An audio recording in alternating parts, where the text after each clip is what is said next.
Hello there. Welcome to this Monday's Paint Along. So my name is Allie and I am a painting instructor. I teach classes online and I also teach live workshops here at my studio in Chattanooga, Tennessee. And every Monday I come to you live for a free demo.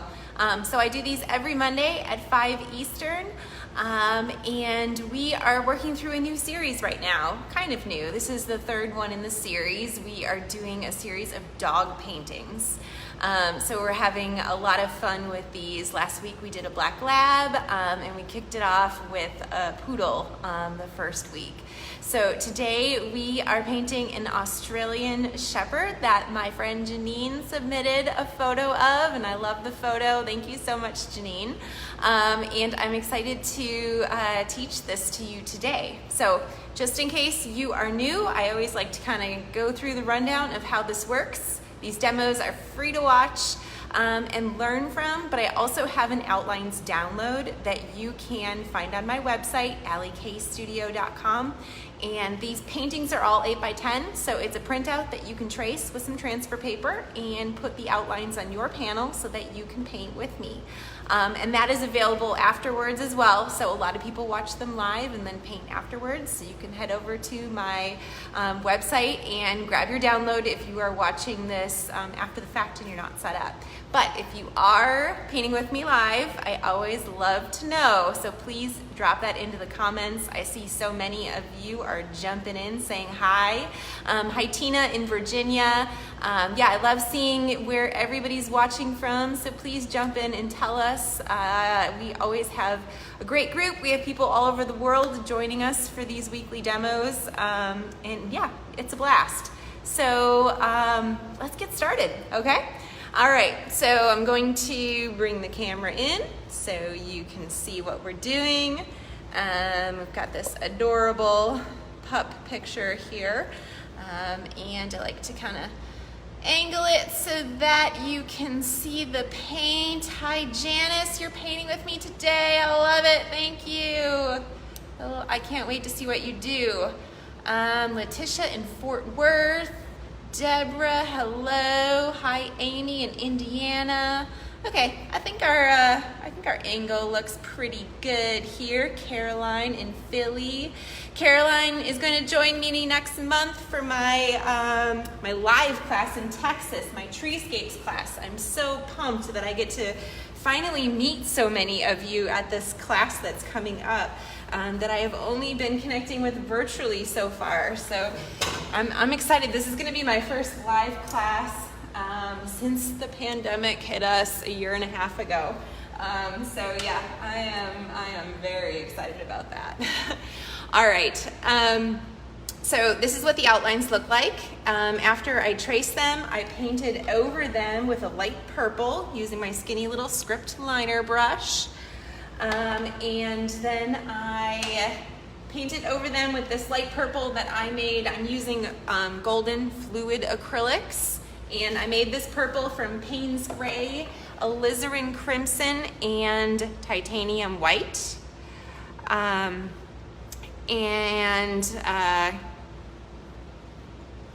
right, okay, sorry, I'm just making sure our Wi-Fi is working here because I got kicked off on my computer. But hopefully the Wi-Fi is going strong on my phone that I'm filming with here. I always like to kind of pull my demo up next to me so that I can follow your comments as I'm going here. So it looks like I've got it. Awesome. Okay, cool. Now I can watch you guys. All right.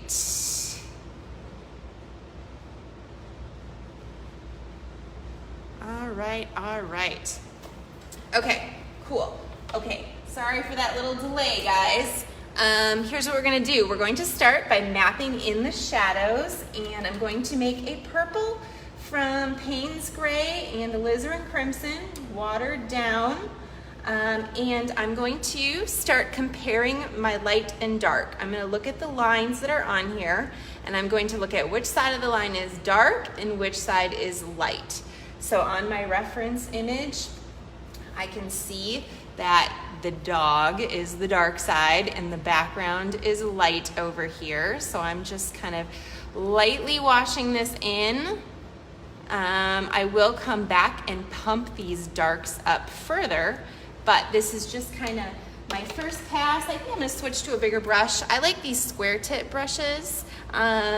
These are Royal Langnickel brushes. I buy a huge pack of them because I like to toss them when they start to get a little bit split. And so I'm switching to my number 5 here.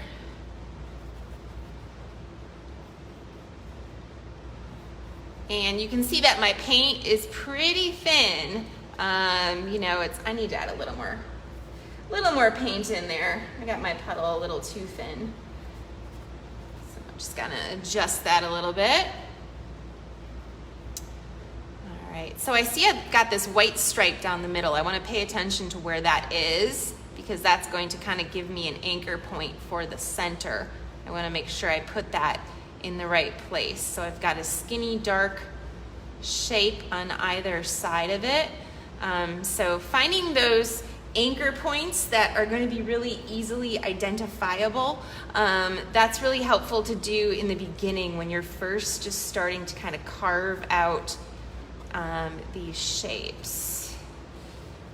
And let me know, guys, if you have any questions. Like I said, I am watching in the comments. So I'm happy to kind of try to address any questions you might have. All right. Oh, I made a little mistake there. See how I've got this skinny line of brown? I want to paint around that. I want to leave that skinny line dark or light, I'm sorry. And I'm looking for this dark shape that's coming down. And it keeps coming down. I'm not going to worry about those skinny little whiskers that I see. I might drop a little indication of those in later, but right now I'm just looking for like large shapes. So I can see I've got a large shape of dark around the eye here. Actually, we're going to go pretty dark all the way up to the eye.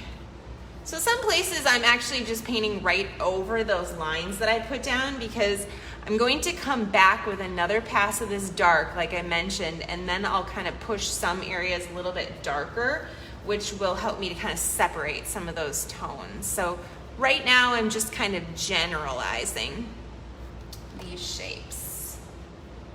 Whoop. I accidentally dipped into my Pyrrole Red instead of my Alizarin Crimson, but you know what? It's not going to matter at all. And actually this purple tone really isn't going to matter if your purple tone is exactly the same as mine, because those of you that paint with me regularly, you know that this is really all getting covered up. We are just kind of finding shapes right now, and we will add more of the actual color that we see later. We're just looking at value right now, not tone. Okay, so we've got this skinny band of light here that I'm gonna kind of paint around, leaving that, so I'm finding this darkest chunk here. So we've painted kind of a whitish warm tone dog, the poodle, and then last week we painted this really dark black lab, and so now this week I thought it would be fun to kind of do something that's two-toned. Just to, you know, make it a little more interesting for you. All right.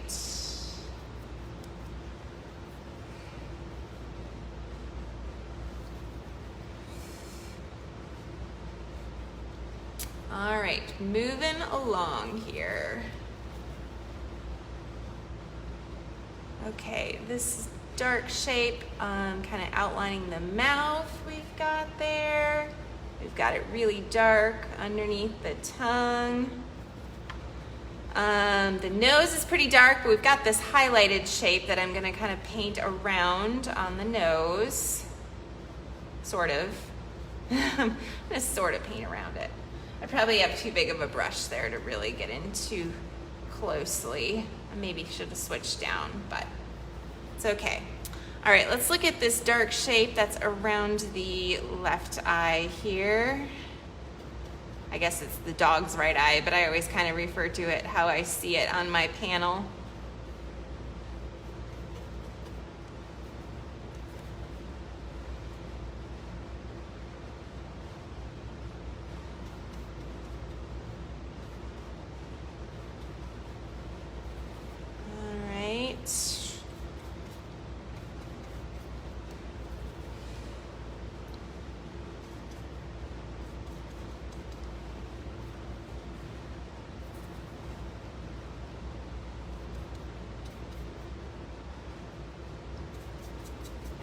Generalize that, I think. Need to make a little bit more of my purple tone here. It's probably not going to be exactly the same color, but that doesn't matter.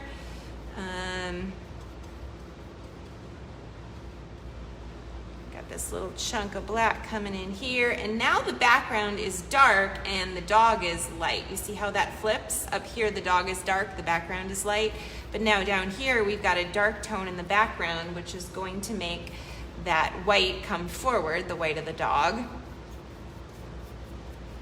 So I'm just gonna lightly drop that in and push that a little bit darker there. Okay, now I guess underneath the snout there, the tongue is kind of dark, so we're gonna wash that in.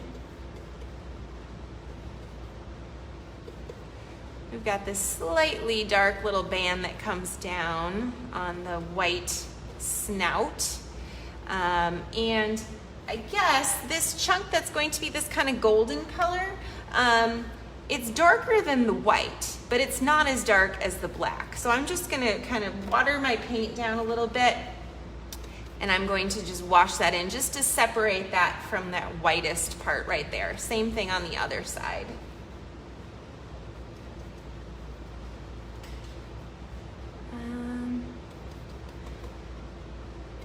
As you guys are joining me for this demo, I mentioned it earlier, but I always like to mention it as we have people joining later. You feel free to say hello in the comments. Let us know where you are watching this from. You guys are watching this live, which is pretty cool. So it's always fun to see who is with me live. So please say hello in the comments and let me know where you are. All right.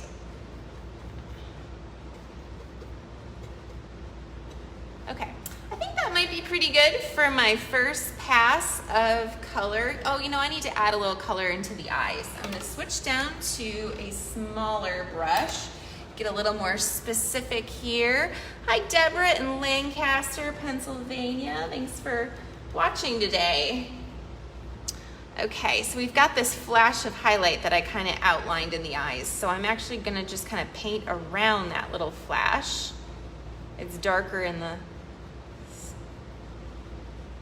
pupil there, and then there's a little sliver of white on each side, the white where the white of the eye is, but it's pretty small. So with dogs, the white of the eye is a lot smaller than like with people.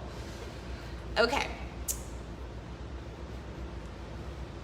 That works. All right, so now we're going to come back with the same tone, just darker. Hi, Tammy in Racine, Wisconsin, not far from where I grew up.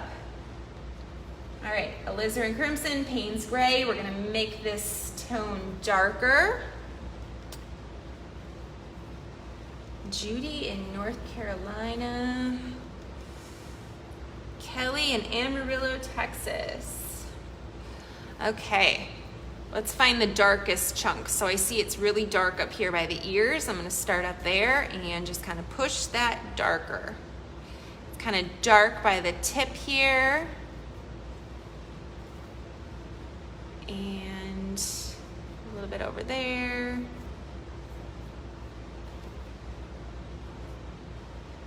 So with this dog, especially since the hair is kind of loose and longer than the other dogs, it's really important to have kind of loose edges at the edges of the form. We don't want to have like really hard, perfect edges defining the dog. We kind of want it to float in and out with the background. It's just going to make the dogs feel more natural.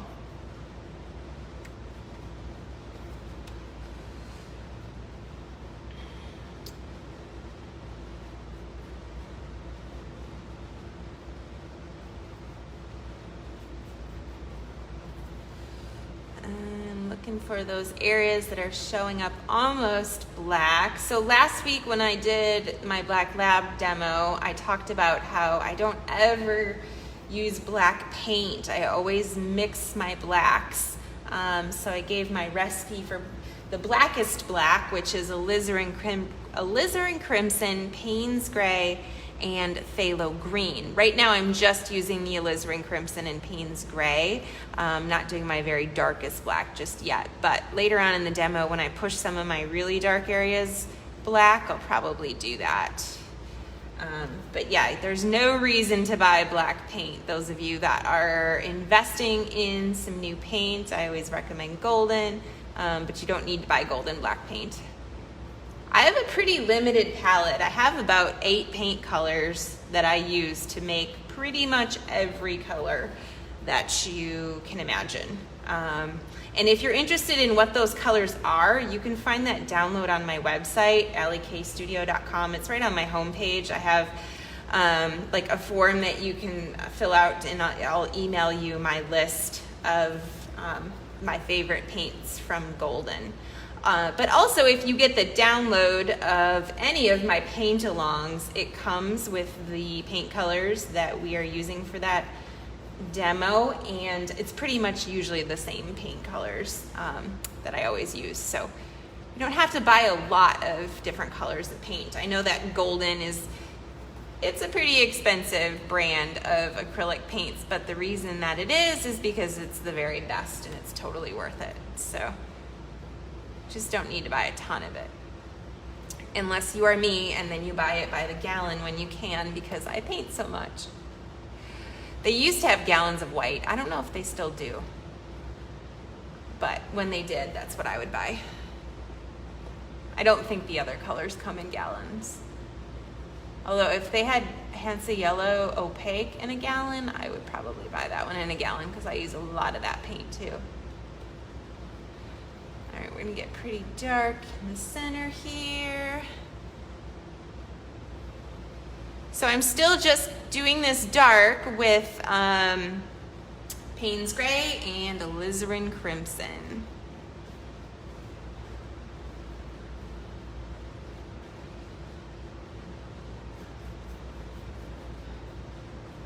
I think getting pretty close to being done with this step.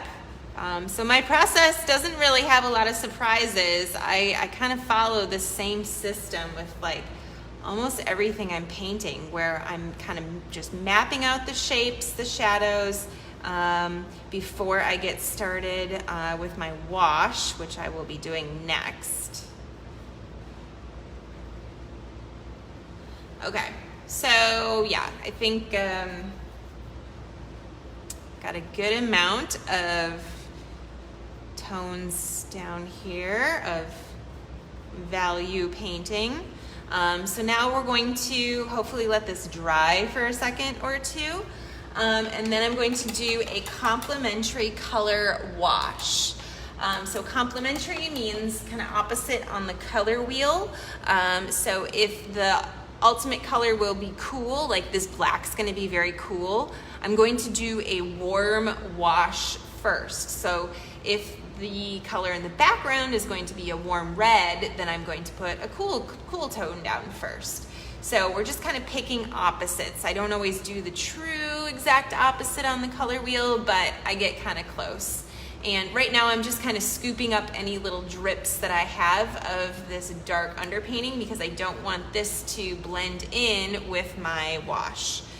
So that is what I'm doing here. So I've pretty much got it dry, I think. And for my wash, I'm actually going to switch to a big brush. I'm going to use a number 9 here.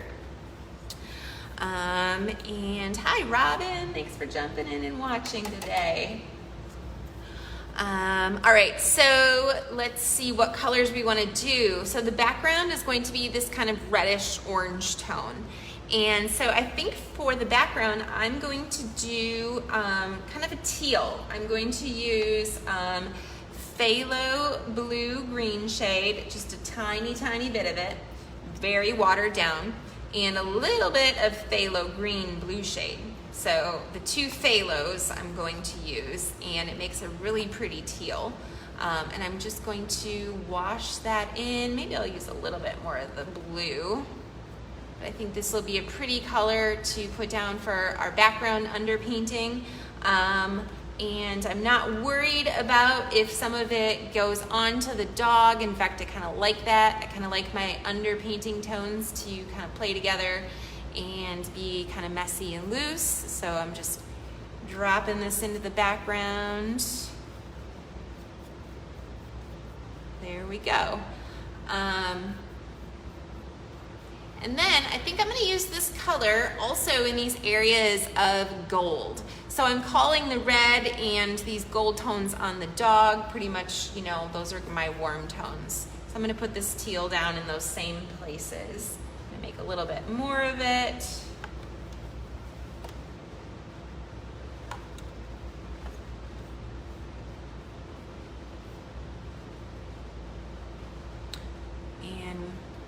I think I'll go over the eyes too, because the eyes are kind of like that warm gold color.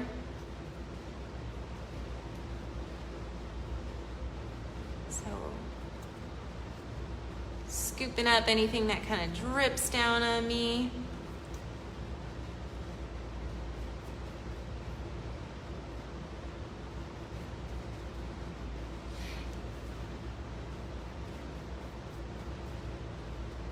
All right. That works. Now for the tongue, I think since the tongue is kind of a cool pink tone, I'm actually going to use just the phthalo green for the tongue area. I'm going to wash that in with just phthalo green just to like change it up a little bit. It's not really that different though. Now that I see it, it looks pretty close, but it's okay. You can see maybe a little bit of a difference. Maybe. All right. Okay, so now for the rest of it, we're going to put down warm tones. So I think underneath the dark black areas, I am going to do a burnt orange, and I'm going to make that with my favorite burnt orange recipe, which is alizarin crimson and Hansa yellow opaque. So here's my alizarin crimson, a little bit of Hansa yellow opaque. Makes a really nice kind of rusty orange tone.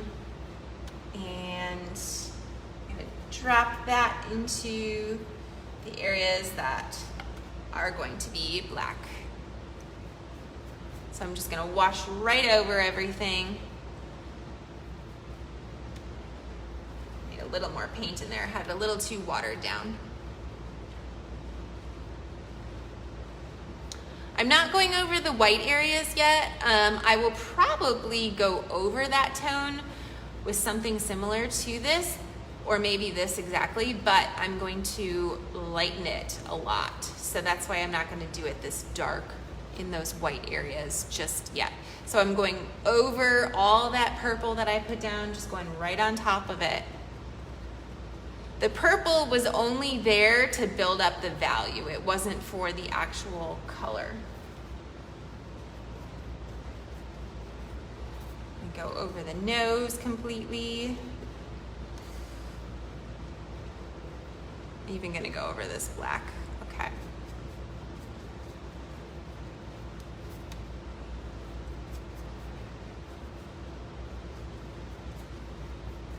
And I'm using that big brush so that I'm just kind of dropping this all in.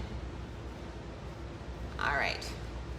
So now, like I mentioned, for this white area, I'm gonna thin my paint out a lot. Maybe I'll even add a little more yellow to it, make it a little more of a yellowy tone, and then I'm just going to really thin wash that in, because we're gonna be covering this up with white, and if I put that like dark kind of red tone down first, it would give me so much to fight against that it would make a lot of work for me, and I don't wanna make extra work. So that's why I'm putting the underpainting down really light to start out with in these places where I know it's going to be just about white. You can see some places this kind of burnt yellowy orange is overlapping more of the blue tones, and it's almost making like a green, and that's okay. I kind of like that.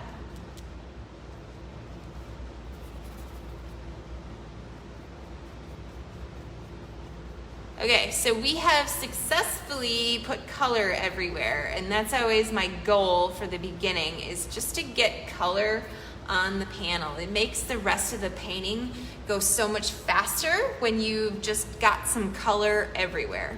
So we have done that, yay.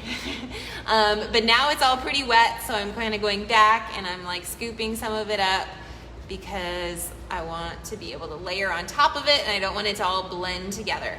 So we were thinning the paint with water. Now, as I'm doing the overpainting on top of my underpainting, I'm going to start thinning with Glazing Medium. So I'm using Liquitex Glazing Medium, but you can use any brand. I'm not picky about that, but you guys always ask, so I always want to make sure that I show you what I'm using. And the reason I'm using this is that it keeps the body of the paint. When you thin with water, it'll get kind of drippy. So this is nice to kind of keep the consistency, and it just looks nicer for the later layers. All right, so I think the first thing I want to do is to kind of carve out some of these very dark tones because I've kind of lost where they are a little bit. So I'm going to make a dark black. We talked about that dark black earlier. So I'm gonna go ahead and make that dark tone. And again, that was alizarin crimson and phthalo green blue shade and some Payne's gray. Probably going to be more of the alizarin crimson than the other two because the blue and the green are both cool, so we have to kind of fight it with the alizarin crimson. And I'm going to thin it with just a little bit of glazing medium, and I'm going to use this to kind of pull those really dark shapes back out. All right, so going back to where they were, and you can see this is going to look darker again after we've kind of muddied it up with some of those washes. And I'm not doing any blending. I'm just kind of finding the shapes and laying them down, letting my brush strokes show, which I know is hard to do if it's not a way that you're used to painting. If you're used to kind of blending your brush strokes in, it can feel like a battle to just kind of lay it down and let it be and not overwork it.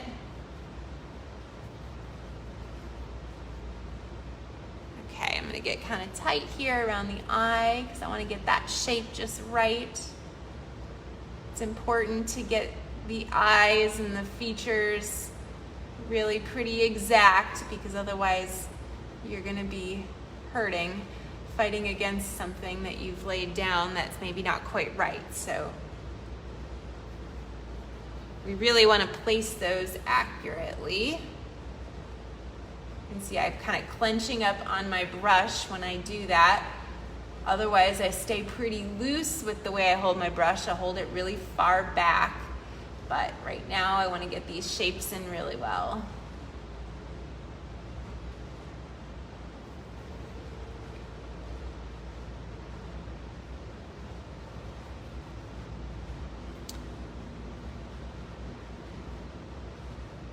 Everybody's a little bit quiet today. I think maybe we have a lot of regular people watching today and you guys already know so much. I'm not getting as many questions.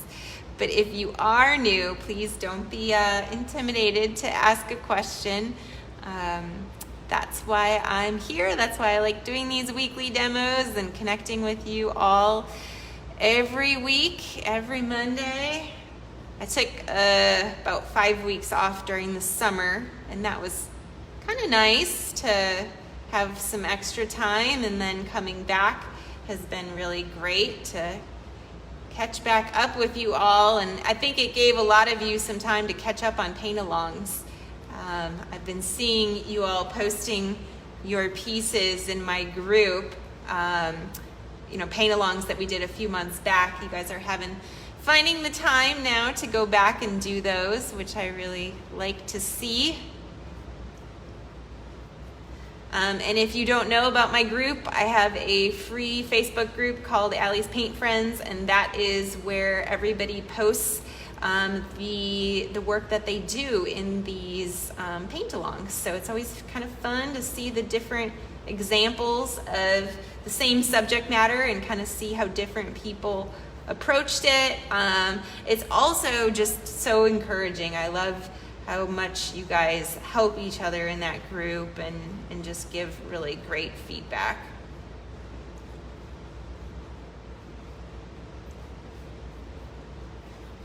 All right. We've got this really dark shape by the mouth that I want to get in.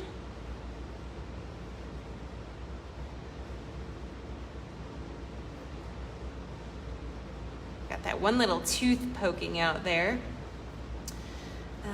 Got some dark in the nostrils here.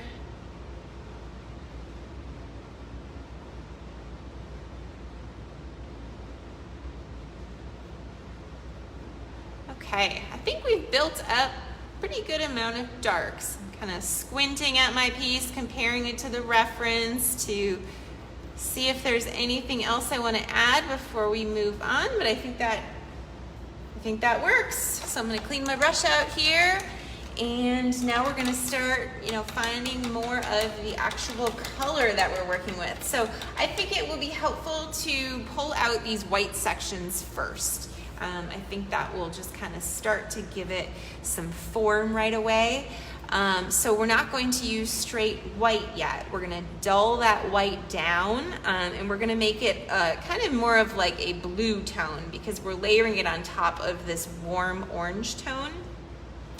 So I'm going to dull it down using some Payne's Gray and just a little bit of alizarin crimson, and then I'm going to thin it with some glaze. Maybe I'll use a little more Payne's Gray. I'm going to start with it a little bit on the dark side, and then I can kind of build my way up towards a lighter version of that white. So we're going to kind of take steps towards the brightest whites. If we started with white at the beginning, we'd have nowhere to go. All right. And I'm going to switch to a bigger brush because I've got a pretty big area to fill in there. And so I want to use a bigger brush. Size. Maybe I'll use my 5. All right.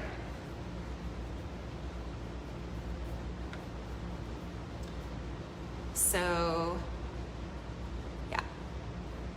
It feels like purple right away, I understand, but we are going to build it up a little bit more. And let me just give a word of warning that we don't want to cover up all that fun orange. It's really easy to get a little too carried away, and pretty soon you have none of your underpainting left. And I think what's fun about these pieces is that we see these little kind of windows of that underpainting poking around, kind of playing peekaboo, and it's just fun. So we don't want to cover up too much in the beginning because we can't really get it back. So we're going to just be careful not to put it all in. We're just lightly dropping some in there. We've got some of this white coming in on the side. And we can always cover up more of the white. So that's why I always say just, be careful in the beginning not to cover up too much.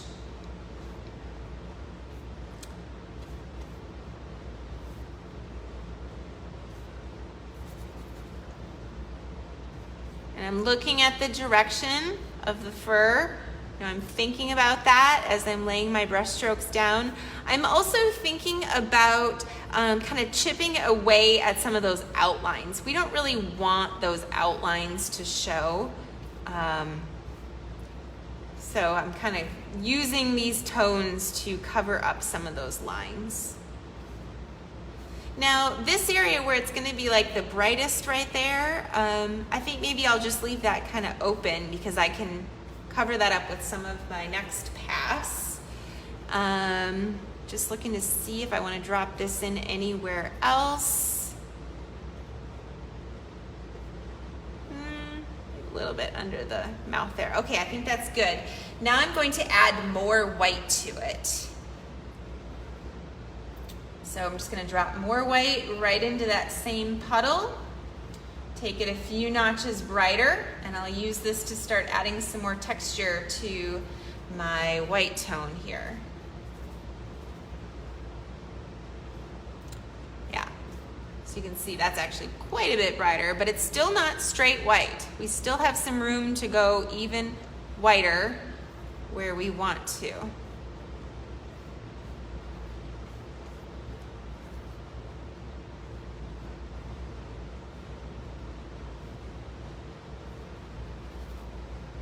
Kind of looking closely at my reference image, looking for the areas where it feels the brightest, and I'm also paying attention to, you know, the direction of the fur, like I mentioned.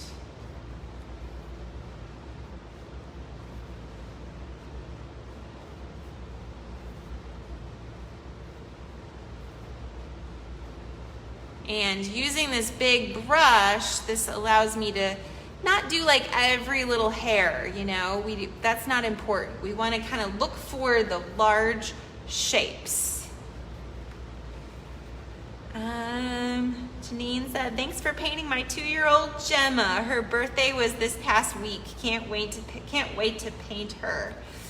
Oh, I love it. And thanks for sharing the demo. That reminds me, if you guys are enjoying this demo, would you please hit the share button? You can do it while you're watching and you can come right back to it, but I really appreciate it if you would share this demo to your own Facebook page because that allows people that you know to be able to check out what I'm doing. Maybe they would like to join me one week and do a paint along. So I always appreciate those of you who share these demos. Helps me to keep doing what I'm doing.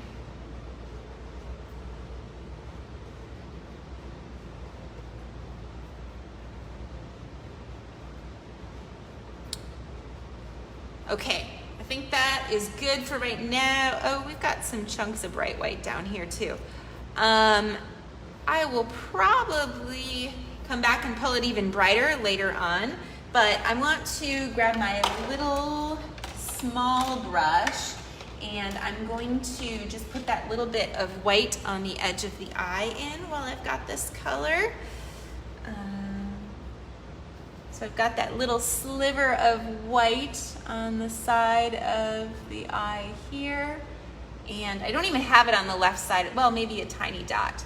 And then a very small sliver here. And I'm also gonna use this to start building up that reflection on the eye. We'll just drop some in there. It's always fun to put the reflections in eyes because it just gives them a lot of life right away. Feels like a win. All right, yeah, I like that. That helped already. Kind of made her come alive. All right, so now let's paint some of this kind of caramel tone on the face here. So we're going to make that using alizarin crimson, Hansa yellow opaque, and we're going to do just a speck of Payne's gray in there to make kind of like a brown tone, a warm brown. So alizarin crimson, Hansa yellow opaque, just a speck of the Payne's gray. And I'm gonna put just a dab of white in there too. Need to lighten that up a little bit.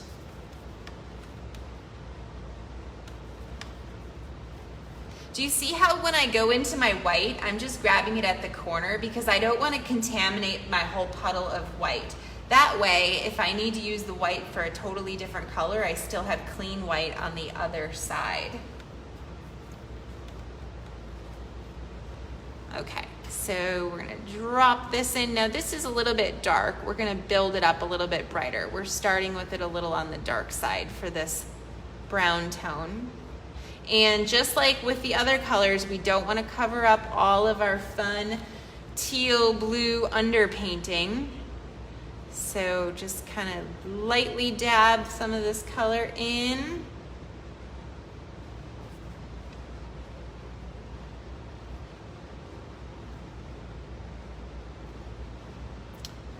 Now we've got some under the snout here.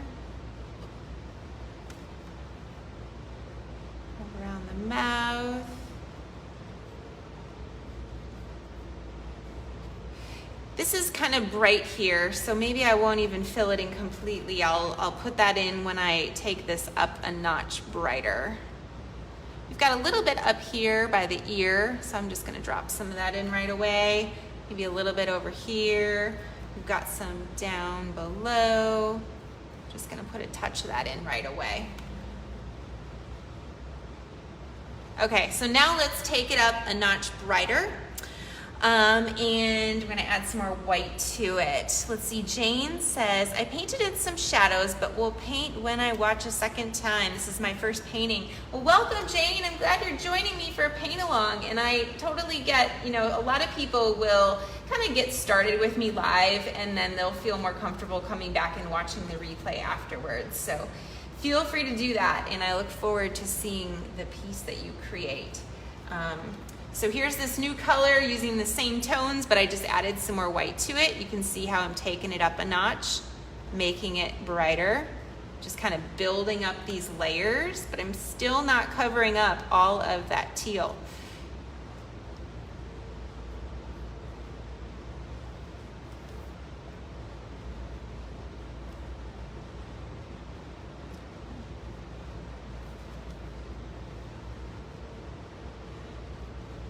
It's hard to leave some. I totally understand.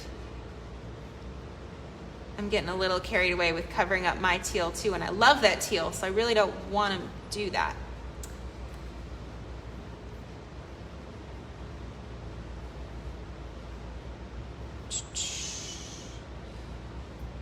Brighten that up a little.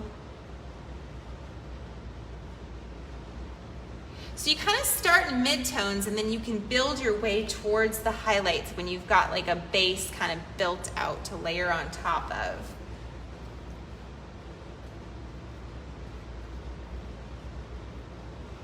All right, let's keep moving along.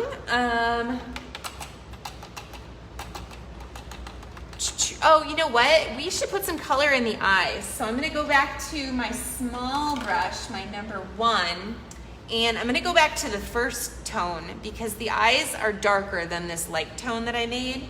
So I'm gonna go back to, I'm gonna add more alizarin crimson, Hansa yellow, and Payne's gray. So now I just have a tiny bit of white in there. And I'm gonna put that kind of orangey tone in the eyes.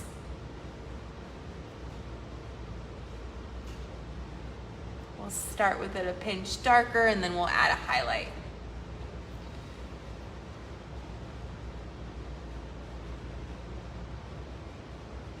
I'm gonna let that dry first before I go in and try to add a highlight because I think it will be tricky. All right, let's put some color on the tongue because this green tongue is kind of distracting me right now. So I'm gonna start with it slightly darker, and I'm going to make this color, I'm gonna use quinacridone magenta. This is one of my favorite colors from Golden. It's a really pretty magenta tone. I'm gonna use that with a little bit of white, and I'm going to thin it with some glaze, and I'm also going to dull it down a little bit with some Payne's gray. So we're gonna start with kind of more of a purple tone in the shadow here.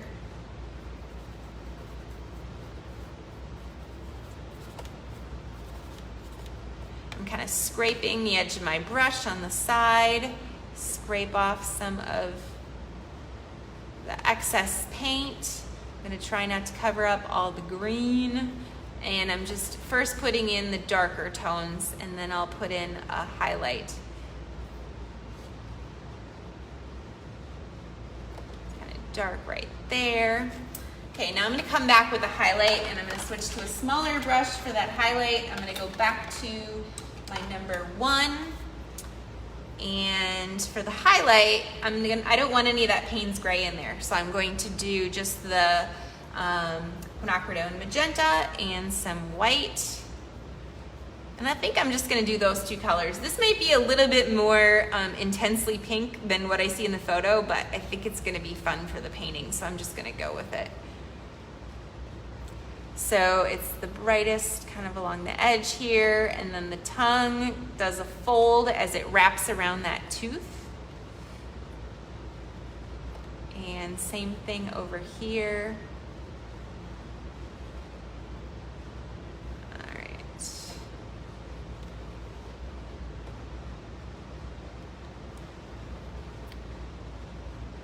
Okay, I want to come back and even add like a brighter highlight there, but for right now, I'm just gonna leave that.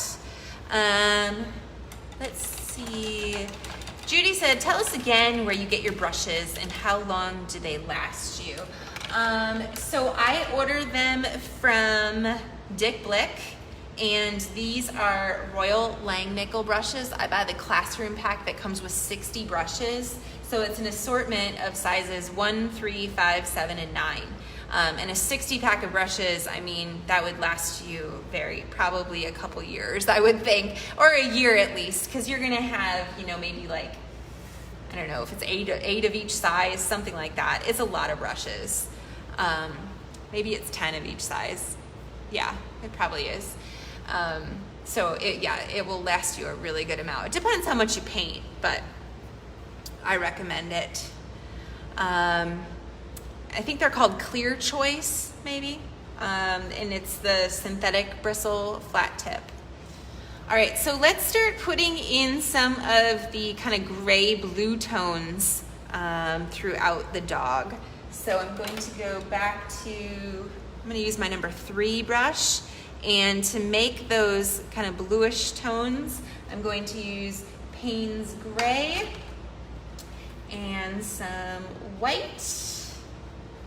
And let me see here. I want to warm it up just a little bit. I'm going to add a little bit of Pyrrole Red light in there to warm it up. I'm going to add some Glazing Medium. A little bit more Pyrrole Red light. Okay, I'm going to try this out and put some of these kind of mid-tone cools. We already put like the darkest darks, but now our mid-tones are still kind of a red tone, so we want to start covering that up.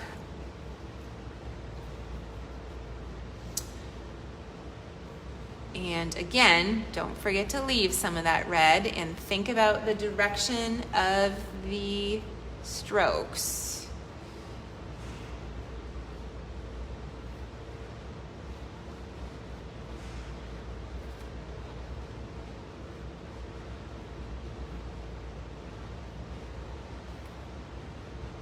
I really should have just one resource link on my website that has all my tools. I'm gonna work on that. I'm gonna put that on my to-do list because I do get a lot of questions about where I get the materials, and I have a few blog posts that I have directed people towards. I have one that's all about the surfaces that I paint on and where I get those.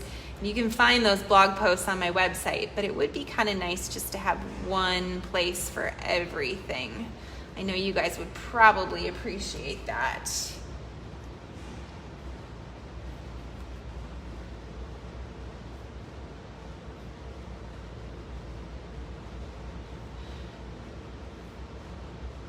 So we're making this gray tone really more of like a purple.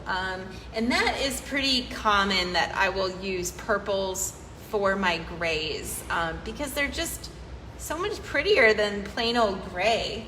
And a lot of times in the neutrals, that's where you can be kind of adventurous and try using some different colors in your neutrals, because it's still going to look like the thing you're painting. You can kind of play around with those neutrals. You can push them more cool, you can push them warmer. You just kind of do what works for your painting.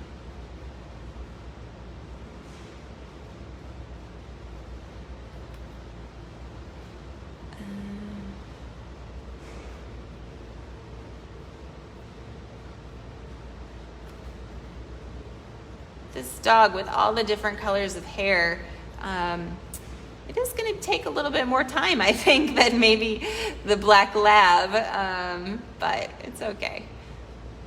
These demos are always 1 hour demos, and I always get pretty close to finishing. I get it to a point where it could be finished, but then a lot of times I will come back the next day and just maybe work on it for another 20 minutes or so to add a few little finishing touches. But sometimes it's amazing what you can get done in 1 hour if you really commit to it and push yourself. I'd recommend for people to try setting a timer for themselves, even if you're not really on the clock like I am, where I have to be done, force yourself to do a painting in an hour and see what comes of it. I think you'll be really surprised at what you can do, and it helps you to not overthink things. If you're just you know what, I'm gonna lay it down, it's gotta get done. And sometimes something really cool will come of that because you stop treating your painting so precious.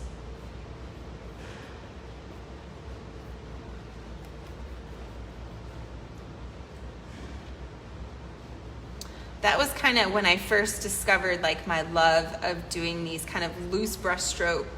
This style was when I started doing worship painting at my church, where I would paint during the service, and it would kind of go along with the message that was being shared. So I would only have about an hour or so to create a whole painting, and they were big paintings too. They were 3 feet by 4 feet, but it just kind of forced me to not overthink things and to just lay stuff down. And what came of it was often something really beautiful that would not have happened if I had the time to really be meticulous about what I was doing.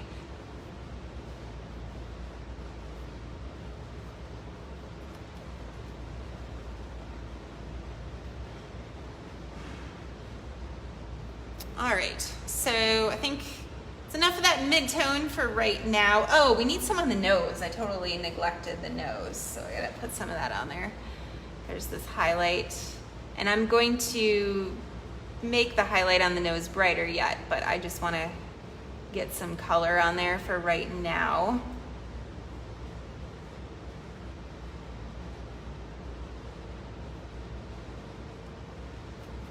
It's a little wedge of the gums right there, yeah.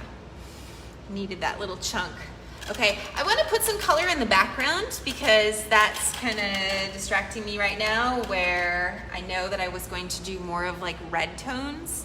I'm not usually a big red person, but I actually made this red in the background. I don't think the photo was really red, but I wanted to do a warm tone in the background because the dog's got a lot of cool tones. So I just decided to do it. But the more I look at it, I think I'm gonna make it a little bit more towards the peach. So I'm going to use Pyrrole Red Light and Hansa Yellow, a little bit of Hansa Yellow Opaque, and Titanium White, but I'm not gonna go into my contaminated white because that's got too many other colors in it. I'm gonna give myself some fresh white because I really want this peach to really pop.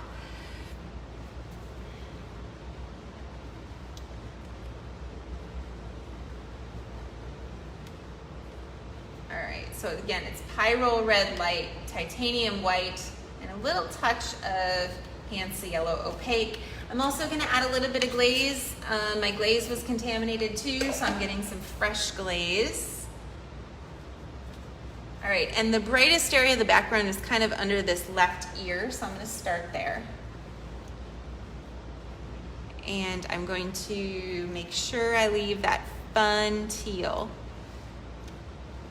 I like to kind of play with the edge. I remember I talked earlier about how I really want that to be a soft edge, a soft kind of transition between the background and the foreground. So I'm not going to make it a real clean, perfect separation. I'm going to bring some of this background color into the dog to help kind of play with that transition.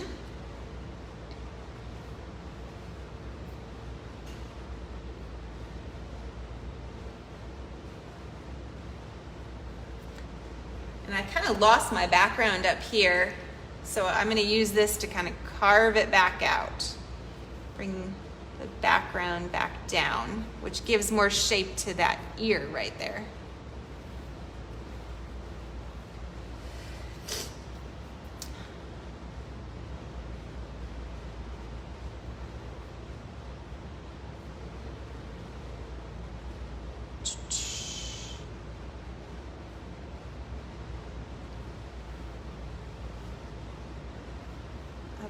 Okay, and then up here, you know, I think I do like how bright that is. I'm actually gonna add even more white to it to really brighten it up there.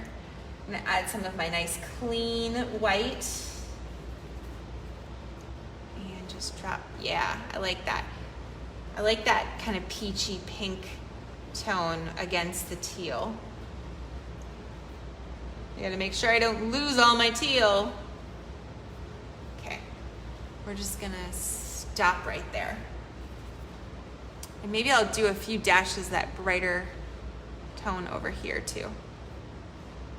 Okay, now down towards the bottom, I said that that red background was gonna get darker, so I'm gonna put that in a little darker there.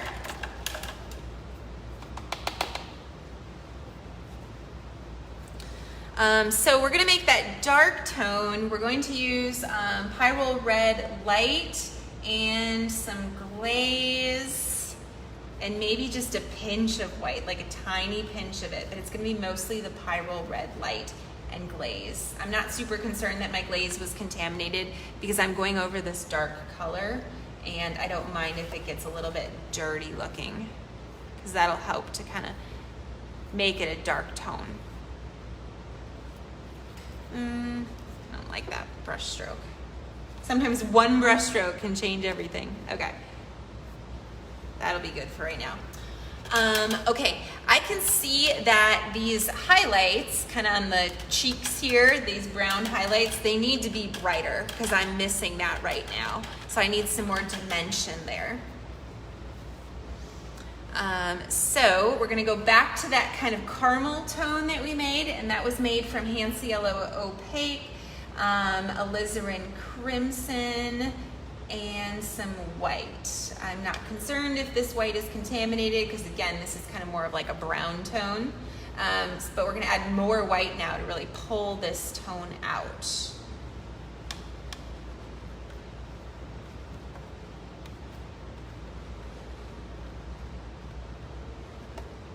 And I'm not putting any glaze in here right now because as I'm pulling these highlights out, I want them to be more opaque so that they will stand out against what's there. So looking for where those brightest highlights are, up by the little eyebrows here. And this is gonna definitely help to give some shape to this. We've got some little eye highlights right over the eyes. They're not quite that color, but I'm gonna use it anyways.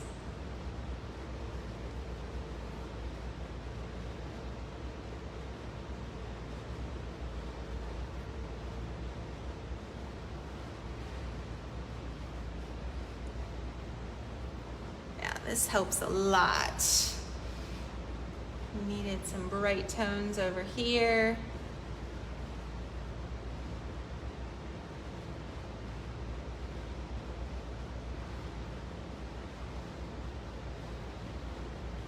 And underneath the mouth here, it's pretty bright with this warm tone. Definitely down here.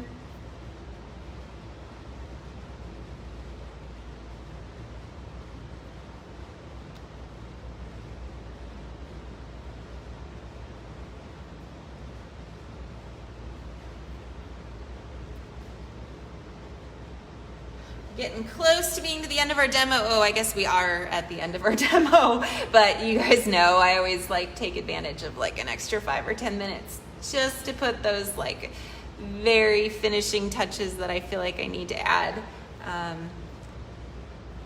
Like what is the most important thing right now to make this come together?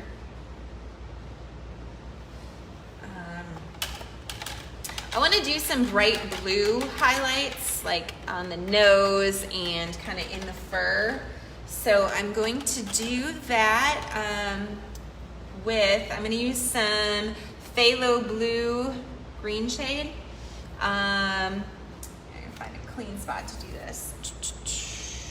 Yeah, it's clean right here. Okay, phthalo blue green shade, some white. And I'm going to put a little bit of Payne's Gray in there to kind of tone that down. But the phthalo blue is a much more intense blue, so it's fun to add these little pops of it. Looks like I got a little bit of magenta in mine, but that's going to be okay. Okay, so we're going to do these little Yeah, that's fun.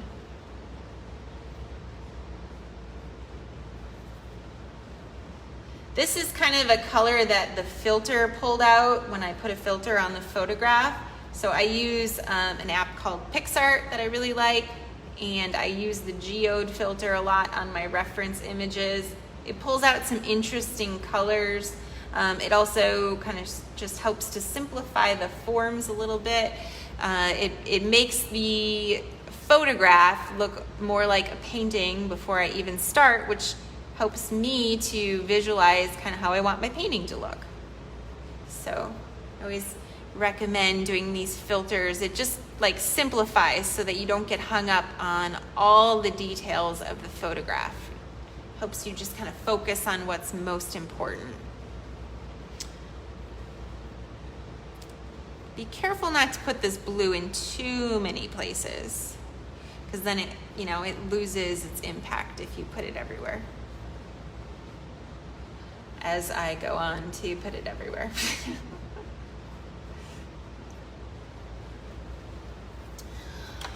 All right, let's see. Helen's saying, how do you paint the whiskers?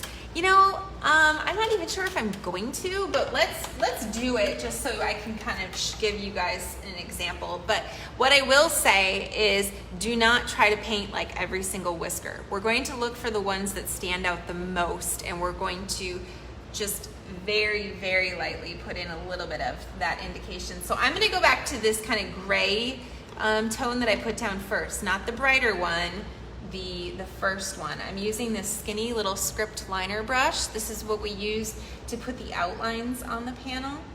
And I'm twisting the brush to kind of offload it so that I can drop it in there.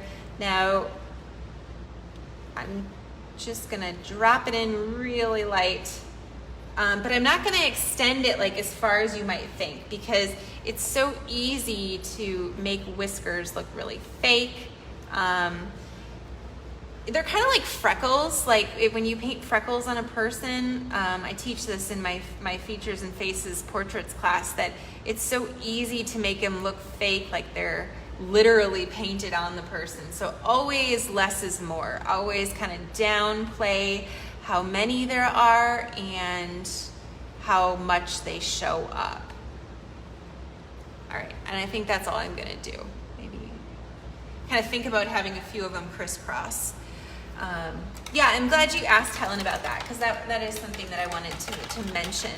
Okay, before we wrap things up, I want to come in with like a really bright white and add some pops of a really bright white on here, because I like to kind of save my brightest tones for towards the very end. So let's go in with like straight, do we want to do straight white?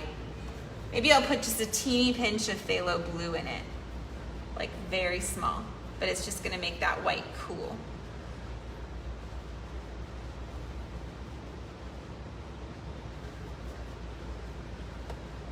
Okay, and let's look for where the very brightest tones are.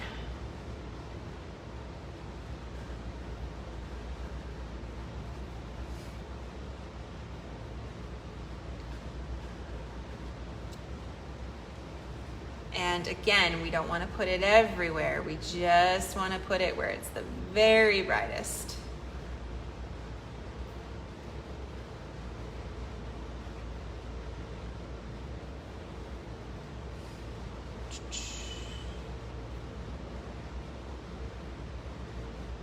Yeah, I love these intense bits at the end that are real bright. Oh, I guess I didn't do that tooth. I got to put that tooth in. We're just going to do this bright white on the tooth. He just had a green tooth there, like he didn't brush his teeth. And a little one on the other side. See, those are the things that I notice the next day when I don't have people watching me, and I'm like, oh, I totally forgot to paint that part. But sometimes having fresh eyes is the best thing. Getting away from it for just a little while, then all of a sudden you see things differently. Another way you can paint whiskers, I should have mentioned, is instead of painting the whisker, paint around the whisker.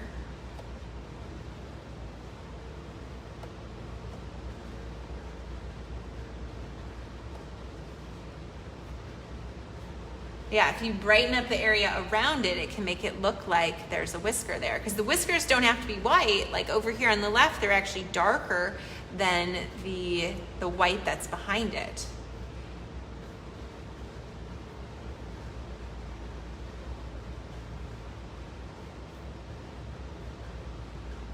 I love painting things that are white and having all different colors like bouncing around in them that are just really unexpected.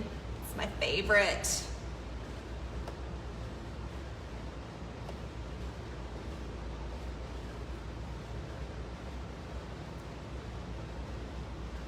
All right, so the very last thing that I'm going to do is just to add a little bit of bright blue sparkle in the eyes. And then I'm gonna wrap this up. Okay, so for that bright blue sparkle, I'm just gonna put a little bit more of that phthalo blue into the white that I was using and just drop some of that into the reflection on the eyes. I'm gonna use my skinny little brush because I wanna drop that in really. Sorry if we had a little misstep there. My recording, I think, stalled for a second. Okay. Hopefully everybody's got me back now. I'm just cleaning up where the whites of the eyes are here, making sure that I have that shape just right. And then I'm gonna put some straight white on top of it for just this bright little sparkle. And then we just need one little dash of blue on the nose and then we're gonna be done. So let me go back to that blue.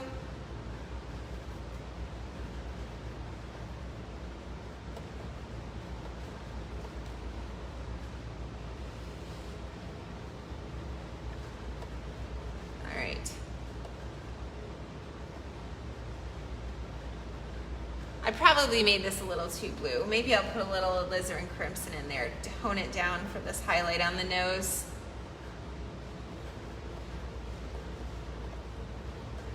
It was a little too much. Sometimes you just don't know until you get it on there and then you're like, this is a little crazy. Sometimes you want it crazy. I put a little dark underneath there.